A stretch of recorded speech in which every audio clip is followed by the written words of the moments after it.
আসসালামু আলাইকুম। বাসায় কিছু না থাকলে কেন জানি প্রেশারটা যেয়ে পড়ে ডিমের উপরেই। ঠিক যেমন কথা সেই কাজ। আমি ডিম ভুনা করব, দিয়ে দিলাম চুলায় বসিয়ে সিদ্ধ হওয়ার জন্য। এরপরে চুলায় কড়াই বসিয়ে দিয়ে দিলাম অল্প পরিমাণে সরিষা তেল। আপনারা চাইলে এখানে সয়াবিন তেলটাও ব্যবহার করতে পারেন। এরপরে দিয়ে দেব পেঁয়াজ কুচি আর কাঁচামরিচ। ঝালটা আপনি বুঝে দিবেন যতটুকু খাবেন। এরপরে দিয়ে দিলাম ধনেপাতা। এরপরে দিয়ে দেব 4-5টা চায়না রসুন কুচি। আপনারা চাইলে দেশিটাও দিতে পারেন। আমার কাছে এটাই ছিল, তাই এটাই আমি কুচি কুচি করে কেটে নিয়েছি। এরপরে হালকা একটু ভেজে নেব। আজকে রান্না করব সবুজ সবুজ ডিম ভুনা। মোটেও ফুড কালার ব্যবহার করব না, ধনেপাতাটাই সাহায্য করবে সবুজ হইতে। গ্রিন এগ ভুনা, ইয়াম্মি ইয়াম্মি, সত্যি অনেক মজা হয়েছিল।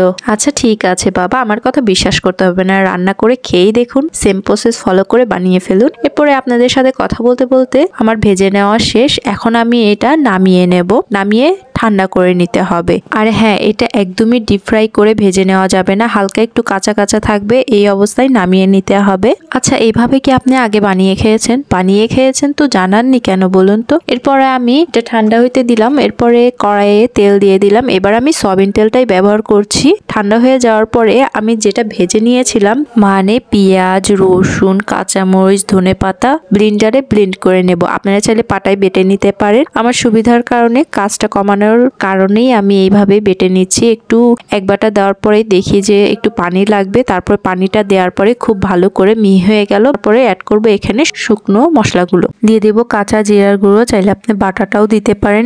এরপরে দিয়ে দেব হলুদের গুঁড়ো 1 চা চামচ ভরে। এরপরে দিয়ে দেব লাল মরিচের গুঁড়ো। মরিচের গুঁড়োটা আমি অল্পই দিব, কারণ আমি এখানে কাঁচামরিচ দিয়েছি আগেই। ঝালটা আপনার পছন্দ মতো দিয়ে নেবেন। এরপরে দিয়ে দিলাম 1 চা চামচ ধনিয়ার গুঁড়ো। দিয়ে দেব স্বাদ মতো লবণ, লাগলে পরে দেওয়া যাবে। এরপরে দিয়ে দেব ভাজা জিরার গুঁড়ো। এরপরে আবার একটু বেটে নেব, কারণ সবগুলো মশলা একসাথে যেন হয়ে যায়। এরপরে আমি কড়াইয়ে যে তেল দিয়েছিলাম ওই তেলে ভেজে নিচ্ছি। ডিমগুলো ভেজে নেওয়া শেষ, হালকা বাদামি কালার হয়ে এসেছে। এরপরে আমি এক এক করে নামিয়ে নিলাম। এরপরে আমি সেম তেলেই দিয়ে দেব মশলাগুলো, আলাদা করে কোনো তেল দিতে হয়নি, লাগলে পরে দেয়া যাবে। এরপরে সব মশলাগুলো দিয়ে আমি ভালোভাবে ভুনিয়ে নেব, কারণ পরে যে শুকনো মশলাগুলো দিয়েছি সেগুলো কাঁচা অবস্থায় ছিল, ভুনিয়ে নেওয়া হয়নি। এ কারণে আমি ভালো করে তেলে ভুনিয়ে নিচ্ছি।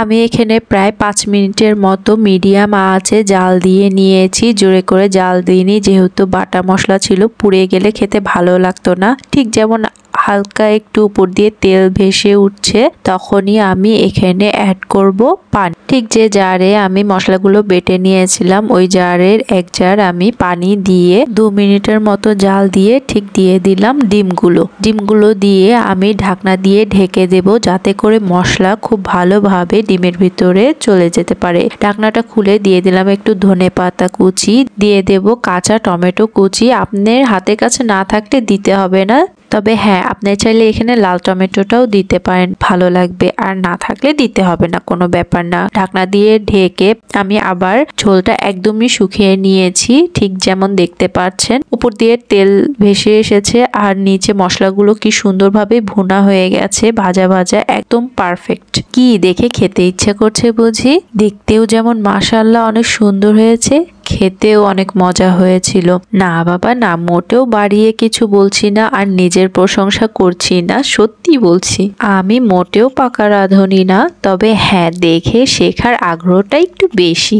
আর ভালো লাগে নতুন নতুন কিছু শিখে রান্না করতে আর আপনাদের সাথে শেয়ার করতে। এই যা বলা হলো না, মশলাগুলো কিন্তু একদম পারফেক্ট ছিল, আমার কোনোটা কম বেশি হয়নি। লবণ টেস্ট অনুযায়ী ঠিকই ছিল, ঝালটা ঠিক যেমন খেতে পছন্দ করি তেমনই ছিল। আপনাদের সাথে কথা বলতে বলতে প্লেটে বেড়ে নিয়েছি গরম গরম ডিম ভুনা। পুরো ভিডিওটি দেখার জন্য অসংখ্য ধন্যবাদ। আমার চ্যানেলে নতুন হয়ে থাকলে অবশ্যই চ্যানেলটি সাবস্ক্রাইব করে পাশে থাকবেন পরবর্তী ভিডিওগুলো দেখার জন্য।